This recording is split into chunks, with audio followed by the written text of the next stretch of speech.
വളരെ ഗൗരവത്തോടെ ചിന്തിക്കേണ്ട വിഷയമാണ് പ്രിയപ്പെട്ടത്. നമ്മളെ പൈസ എത്ര പോകുന്നുണ്ടെന്ന് അറിയോ രോഗ ചികിത്സയിൽ? നിങ്ങൾ അതും കൂടി മനസ്സിലാക്കണം. ഇത് നിങ്ങളുടെ ജീവിതത്തിലെ സുഖം കളയാനുള്ള വയതല്ല. നിങ്ങൾ ഈ ഗൾഫിൽ നിന്നൊക്കെ അധ്വാനിക്കുന്ന വലിയൊരു ഫണ്ട് എവിടെയാ പോണ്? ഗൾഫുകാർ അധ്വാനിക്കുന്ന വലിയൊരു പൈസ എവിടെ പോണേ? ഈ പെണ്ണുങ്ങൾ ശ്രദ്ധിക്കണ്ടോ? പെണ്ണുങ്ങൾ നന്നായി ശ്രദ്ധിക്കും. ഗൾഫുകാര് സഹോദരന്മാര് ശരീരം മറന്ന് ജീവിതം മറന്ന് സർവം ഉപേക്ഷിച്ച് നയിക്കുന്ന കാശിന്റെ വലിയൊരു ഭാഗം എവിടെയാ പോണത്? നിങ്ങൾ പറയും. 4 പേര് ചികിത്സ തേടിയാൽ അതിലൊരാൾ നിർബന്ധമായും കടക്കാരനാവും എന്നാണ് സാമ്പത്തിക സർവേ. ഇത് ചെറിയ വിഷയമല്ല, ചെറിയല്ല. നിങ്ങൾ നിസ്സാരമായി കാണരുത്. ഇത് ചെറിയ വിഷയമല്ല. 4 കേരളത്തിന്റെ ഒരു ആരോഗ്യ സർവേയിൽ പറഞ്ഞത്, ഒരു സാമ്പത്തിക ആരോഗ്യ സർവേയിൽ പറഞ്ഞത്, നിലവിലെ ഹോസ്പിറ്റൽ സംവിധാനം, ആ ഹോസ്പിറ്റൽ സംവിധാനം വെച്ച് 4 പേര് പോയാൽ അതിലൊരാൾ കടക്കാരനാണ്. എത്ര വലിയ സാമ്പത്തിക ബാധ്യതയാണ് രോഗങ്ങൾ ഉണ്ടാക്കി വെക്കുന്നതെന്നറിയോ? ഒരു വീട്ടിൽ 3-4 രോഗികൾ ഉണ്ടായാൽ മരുന്നിന് മാത്രം ഒരാഴ്ച എത്ര പൈസ പോകും? ഒന്ന് ഗൗരവത്തിൽ കണ്ടൂടെ? വളരെ ഗൗരവത്തിൽ കാണണം.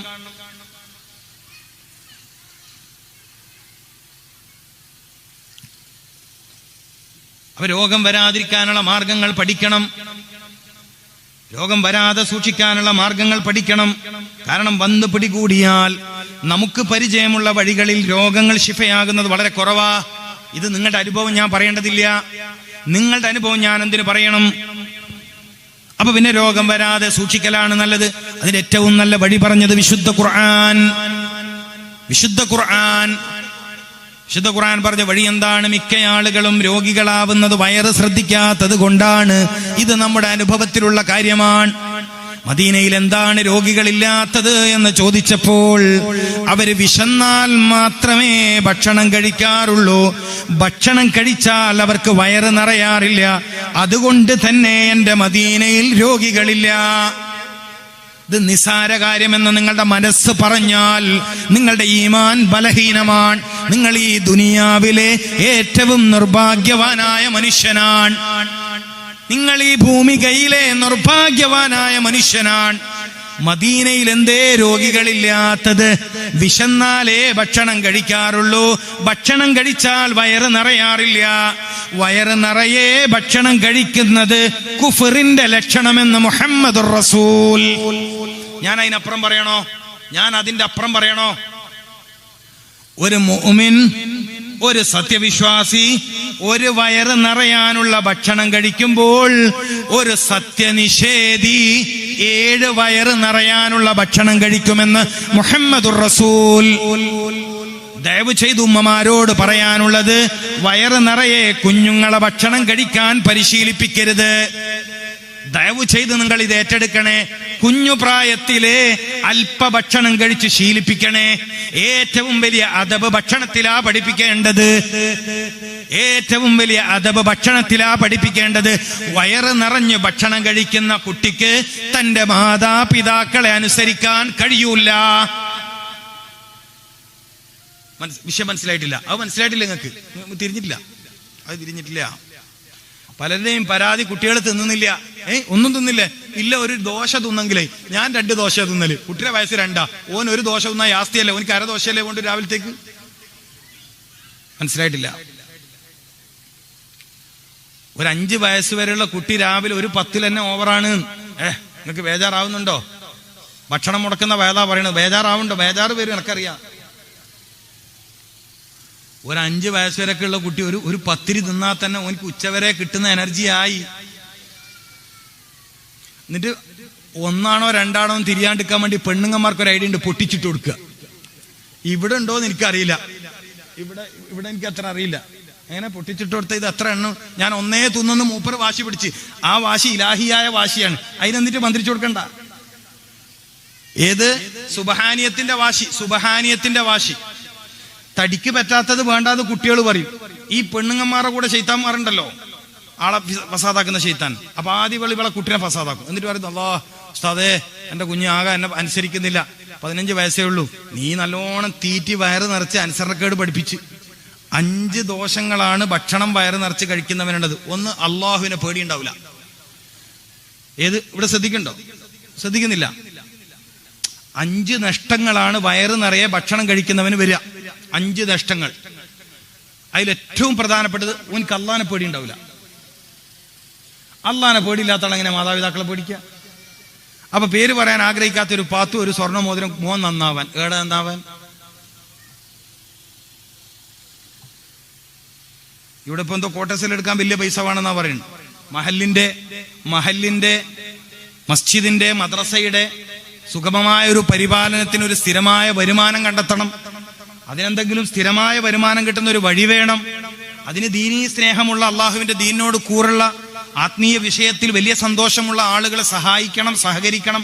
ഒരു കോട്ടേഴ്സ് എനിക്കറിയില്ല എത്ര ഫണ്ടിനാണ് ഇവർ കിട്ടുന്ന അറിയില്ല. ഇന്നിപ്പോ ഒരു കവറ് തരും. നാളെ അഷ്റഫിയുടെ അതും എന്താ സാസാണ് ദിക്ർ മജ്ലിസ് അല്ലേ? ദിക്ർ മജ്ലിസും ഉണ്ട്. ഇന്നിപ്പോ ഒരു കവറ് തരും. കവറ് തന്നാല് അതിപ്പോ ചെറിയ പൈസയെ കിട്ടലുണ്ടാവില്ല. കവറിലൊക്കെ ഇപ്പൊ 1000-500 അല്ലാണ്ട് നിങ്ങൾ അതിന് മുകളിൽ ഇടുവോ? അള്ളാഹു അല്ല എനിക്കറിയില്ല. നിങ്ങൾ അങ്ങനെയല്ല. ഈ പ്രാവശ്യത്തെ ഫണ്ട് ശേഖരണം അങ്ങനെയല്ല. ഇവിടെ എത്ര വീടുണ്ടെന്ന് എനിക്കറിയില്ല. ഒരു വീട്ടുകാര് ഒരു നിശ്ചിത ഓഹരി, ഒരു വീട്ടിലെ 10 അംഗങ്ങളുണ്ടെങ്കിൽ 5 അംഗങ്ങളുണ്ടെങ്കിൽ ഗൾഫിലുള്ള ആളെയും വീട്ടുകാരും എല്ലാവരും കൂടി വിളിച്ച് പരസ്പരം ചർച്ച ചെയ്യാം. ഈ കാര്യത്തിൽ എന്താ ചെയ്യും? നിങ്ങൾ അല്ലാണ്ട് കവറിലെന്തോ അതുകൊണ്ടൊന്നോ, അത് വേറെ സദസ്സിന്റെ ബർക്കത്തിന് 1000-500 കൊണ്ടെന്നോ. പക്ഷെ ഈ കോട്ടേഴ്സിന്റെ വിഷയത്തിൽ നിങ്ങൾ ഇപ്രാവശ്യം ചെയ്യേണ്ടത് അങ്ങനെയല്ല. നിങ്ങൾ കുടുംബസമേതം ഇരിക്കുക. മാത്രമല്ല കുടുംബത്തിന് വാട്സപ്പ് ഉണ്ടാവുമല്ലോ, അങ്ങനെ ഒരു കൂട്ടായ്മ ഉണ്ടല്ലോ. വാട്സപ്പ് കൂട്ടായ്മയിലും ചർച്ച ചെയ്തോ. എവിടെയൊക്കെ ചർച്ച ചെയ്തിട്ട് ഒരു കുടുംബത്തിൽ ചുരുങ്ങിയത് ഒരു 25,000 രൂപ ശേഖരിക്കാൻ ഇന്ന് കഴിയും. ഒരു കുടുംബത്തിൽ നിന്ന് ചുരുങ്ങിയത് ഒരു 25,000 രൂപ എന്ന് പറയുമ്പോൾ ഒരാൾ 2,000-3,000 ഒക്കെ കൊടുത്താൽ മതിയാവും. ഒരു കൊല്ലം മൊത്തത്തിൽ കണക്കൂട്ടി ഒരാൾക്ക് 100 രൂപയുടെ ചെലവ് വരും, ഒരു മാസത്തെ ചെലവ്. അങ്ങനെ കണക്കൂട്ടി കുടുംബപരമായ ഫണ്ട് ശേഖരണമാണ് നിങ്ങൾ നടത്തേണ്ടത്. സഫ്വാൻ തങ്ങളുടെ ദുആ മജ്ലിസ് വരാനുണ്ട്. അന്നത്തേക്ക് അത് പൂർത്തിയാക്കിയാൽ മതി. ഇന്നും നാളെയും നടക്കണമെന്നില്ല.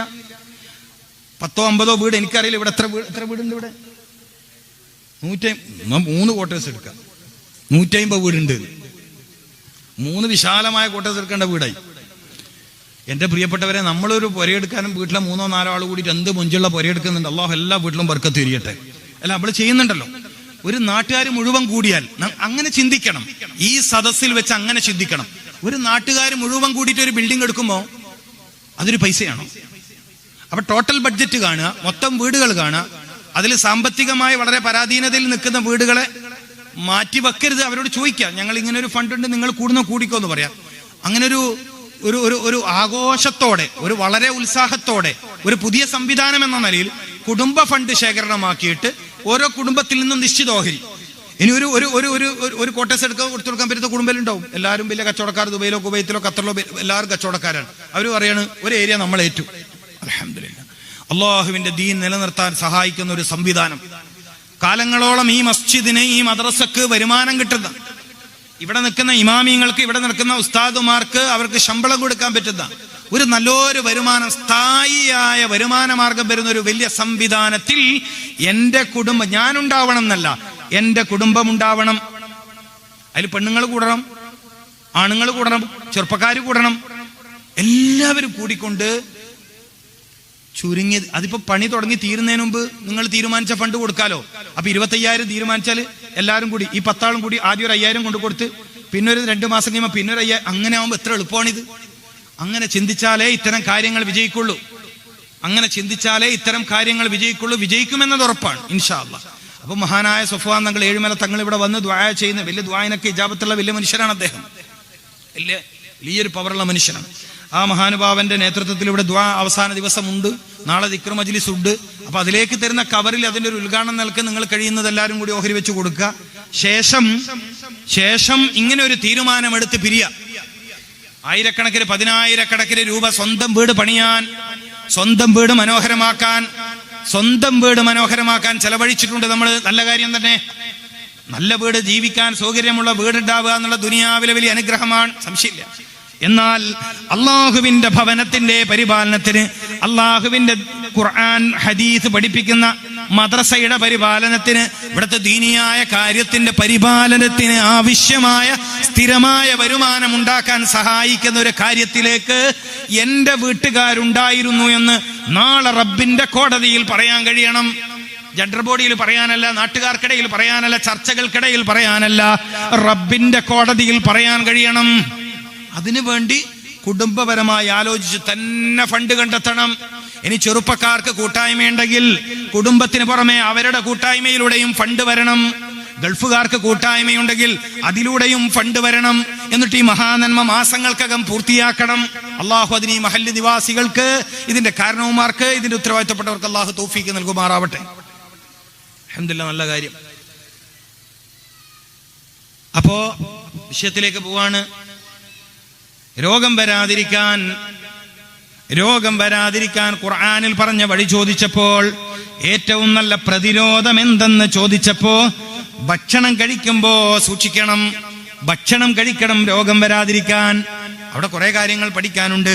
ഒന്ന്, എങ്ങനെയാണ് ഭക്ഷണം കഴിക്കേണ്ടത്, എന്താണ് ഭക്ഷണമായി കഴിക്കേണ്ടത്, എത്ര അളവിലാണ് ഭക്ഷണം കഴിക്കേണ്ടത്, എപ്പോഴാണ് ഭക്ഷണം കഴിക്കേണ്ടത്, 4 കാര്യങ്ങൾ ചുരുങ്ങിയത് പഠിക്കണം. കുലു എന്നത് മാത്രമാണ് നമ്മൾ ഖുർആനിൽ കാണുക. നീ ഭക്ഷണം കഴിക്കണം, രോഗം വരാതിരിക്കണമെങ്കിൽ ഭക്ഷണം കഴിക്കണം. അതിനെ വ്യാഖ്യാനിക്കേണ്ടത് മഹാന്മാരായ സ്വഹാബത്താണ്.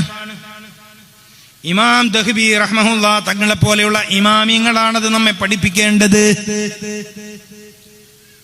അപ്പൊ ആ അധ്യാപനങ്ങൾ ശ്രദ്ധിക്കുമ്പോ നമുക്ക് കൃത്യമായി ജീവിതകാലം മുഴുവൻ സന്തോഷത്തോടെ, റാഹത്തോടെ, ഹൃദയശക്തിയോടെ, മസ്തിഷ്ക ശക്തിയോടെ, അസ്ഥിബലത്തോടെ ജീവിക്കാൻ സഹായിക്കുന്ന കാര്യങ്ങൾ നമുക്കവിടെ മനസ്സിലാക്കിയെടുക്കാൻ കഴിയും. ഏറ്റവും പ്രധാനപ്പെട്ടത് എന്താ? എളുപ്പത്തിൽ പറയാൻ പറ്റുന്ന ഒരു കാര്യം, എപ്പോഴാ ഭക്ഷണം കഴിക്കേണ്ടത്? അതിൽ 2 മറുപടിയെ പറയാനുള്ളൂ എനിക്ക്. 2 മറുപടി. ഒന്ന് വിശക്കുമ്പോൾ. തീർന്നു. വിശക്കുമ്പോഴേ കഴിക്കാവൂ. അന്ത വിശക്കാത്ത സമയത്ത് കഴിച്ചാൽ ആ ഭക്ഷണം ശരീരത്തിന് ഗുണം ചെയ്യില്ല. അപ്പൊ കുട്ടികൾക്ക് വിശപ്പില്ലെങ്കിൽ ദയവ് ചെയ്ത് ഉമ്മമാര് കഥ പറഞ്ഞോ പാട്ടുപാടിയോ പേടിപ്പിച്ചോ ഭക്ഷണം കൊടുക്കരുത്. ആ കുട്ടിക്ക് എന്തേ വിശപ്പില്ലാത്തത് എന്ന് പരിശോധിക്കണം. ക്രീമുള്ള ബിസ്ക്കറ്റ് കഴിക്കുന്ന കുട്ടികൾക്ക്, ചോക്ലേറ്റ്സ് കഴിക്കുന്ന കുട്ടികൾക്ക് അരിഭക്ഷണത്തോട് താല്പര്യം കുറയും. ബേക്കറി ഫുഡുകൾ വ്യാപകമായി കഴിക്കുന്ന കുട്ടികൾക്ക് അരി ആഹാരത്തോട് താല്പര്യം കുറയും. ചോക്ലേറ്റ്സ്, ഐസ്ക്രീംസ്, തണുത്ത പാനീയങ്ങൾ വല്ലാതെ കഴിക്കുന്നവർക്ക് അരിഭക്ഷണത്തോട് താല്പര്യം കുറയും. അപ്പൊ ആ ഭക്ഷണത്തിൽ നിന്ന് കുട്ടികളെ ശ്രദ്ധിക്കുക. നിങ്ങൾക്ക് ഞാൻ ഈ പറയുന്ന ബോധ്യമാകുന്നില്ലെങ്കിൽ ഉച്ചക്ക് വിശക്കുന്ന സമയത്ത് നിങ്ങളൊരു മഞ്ചോ അല്ലെങ്കിൽ വേറെന്തെങ്കിലും നിങ്ങൾക്ക് പരിചയമുള്ള കിറ്റ്കാറ്റോ ഏതെങ്കിലും ഒരു ചോക്ലേറ്റോ ഒരു പീസ് കഴിക്കുക, ഒരല്പം വെള്ളം കുടിക്കുക. പിന്നെ നിങ്ങൾക്ക് മനുഷ്യനാണെങ്കിൽ വിശക്കൂല, പിന്നെ വേറെന്തെങ്കിലും ജീവിയാണ്, മനുഷ്യക്കോലുള്ള വേറെന്തെങ്കിലും ജീവിയാണ് വിശക്കണമെങ്കിൽ. വിശക്കൂല എന്ന് പറഞ്ഞാൽ വിശക്കൂല. ഉച്ച സമയത്ത് നല്ല ഉച്ചക്ക് ഊണയിക്കേണ്ട സമയം. ഊണയിക്കേണ്ട സമയത്ത് നിങ്ങൾ അത്യാവശ്യം വലിപ്പമുള്ള ഒരു 10 രൂപയുടെയോ 20 രൂപയുടെയോ ഒരു ചോക്ലേറ്റ് കഴിച്ചു. വിശപ്പ് വരില്ല, പിന്നെ വിശപ്പറിയില്ല. നിങ്ങൾ ഇതൊക്കെ ശ്രദ്ധിക്കേണ്ട കാര്യമാണ്. ചോക്ലേറ്റ്സ്, ക്രീമുള്ള മുട്ടായി, ക്രീമുള്ള ബിസ്ക്കറ്റ്സ്, പിന്നെ കൂടുതൽ ടേസ്റ്റ് ഉള്ള ബിസ്ക്കറ്റ്, കളർഫുൾ ആയ ബിസ്ക്കറ്റ്സ് ഒക്കെ കഴിക്കുന്ന കുട്ടികൾക്ക് അരി ആഹാരത്തോട് താല്പര്യം കുറയും. ശ്രദ്ധിക്കണം. അതിലൂടെ വരുന്ന രോഗങ്ങളൊക്കെ അവിടെ നിൽക്കട്ടെ, ഭക്ഷണം കഴിക്കണമല്ലോ. അപ്പൊ വിശക്കുമ്പോഴാണ് ഭക്ഷണം. അപ്പൊ വിശപ്പ് കുറഞ്ഞു പോയ കുട്ടികൾ പിന്നെ എന്ത് ചെയ്യും? ഇപ്പൊ സീസണാണ്. ആ ചെറിയ മധുര നാരങ്ങ, ചെറിയ അല്പം പുളിയുള്ള മധുര നാരങ്ങ ഭക്ഷണം കഴിക്കാത്ത കുട്ടികൾക്ക് ദിവസം 2 or 3 ഒക്കെ കൊടുക്കാൻ പറ്റുമെങ്കിൽ അവർ ഭക്ഷണത്തിലേക്ക് സ്വമേധയാ വരും. വിശപ്പ് ആക്റ്റീവ് ആകും. 6 വയസ്സ് 7 വയസ്സ് 10 വയസ്സ് വരെയൊക്കെയുള്ള കുട്ടികൾ വിശക്കണില്ല, ഭക്ഷണം കഴിക്കുന്നില്ല, ശരീരം ശോഷിച്ചു പോവാണ്, ശരീരത്തിൽ ആരോഗ്യം കുറയാണ്. അപ്പൊ നോർമലി വിശപ്പ് ആക്റ്റീവ് ആക്കാൻ സഹായിക്കുന്ന ഒരു പ്രകൃതിപരമായ ഔഷധ ഗുണമുള്ള വസ്തുവാണ് ഊട്ടിയിൽ നിന്നൊക്കെ വരുന്ന, കൊടകിൽ നിന്ന് വരുന്ന ആ ഓറഞ്ച്. പഴയ കാലത്തൊക്കെ സ്കൂളിലൊക്കെ പഠിക്കുന്ന കാലത്ത് സ്കൂൾ മുറ്റത്ത് ഈ ചെറിയ കുഞ്ഞു നാരങ്ങ ഉണ്ടാകും. ഉപ്പും മുളകും കൂടിയൊക്കെ പുരട്ടിയിട്ടേ മുറിച്ചു കൊടുക്കണം. ആ ഓറഞ്ചിനെ കുറിച്ചാ പറയണത്. പഴയ സ്കൂൾ കാലൊക്കെ നമുക്ക് ഓർമ്മിക്കാലോ. അതൊരു 10 വയസ്സ് വരെയൊക്കെയുള്ള കുട്ടികളിൽ വിശപ്പ് സജീവമാക്കും, ആവശ്യമുള്ള വിശപ്പുണ്ടാക്കും. മനസ്സിലാക്കണം. അല്ലാതെ അതിന് വേറെ മരുന്നിന്റെ ഒന്നും ആവശ്യമില്ല. മരുന്നിന്റെ ആവശ്യമുണ്ടെന്ന് എനിക്ക് തോന്നുന്നില്ല.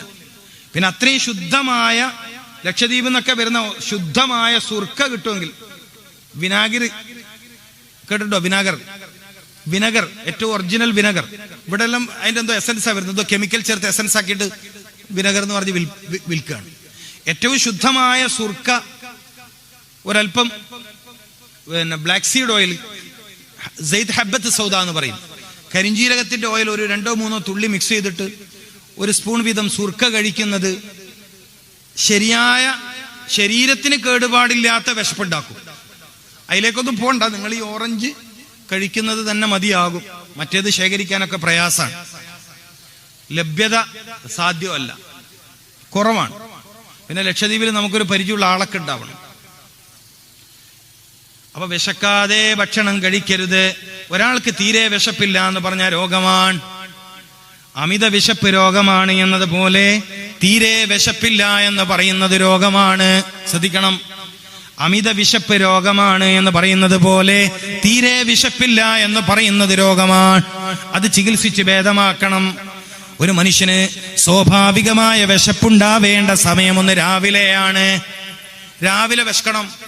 ഞങ്ങളെ തളിപ്പറമ്പ് ഭാഗത്തൊക്കെ രാവിലെ കഴിക്കുന്ന ഭക്ഷണത്തിന് കത്തലടക്കുക എന്നാ പറയാ.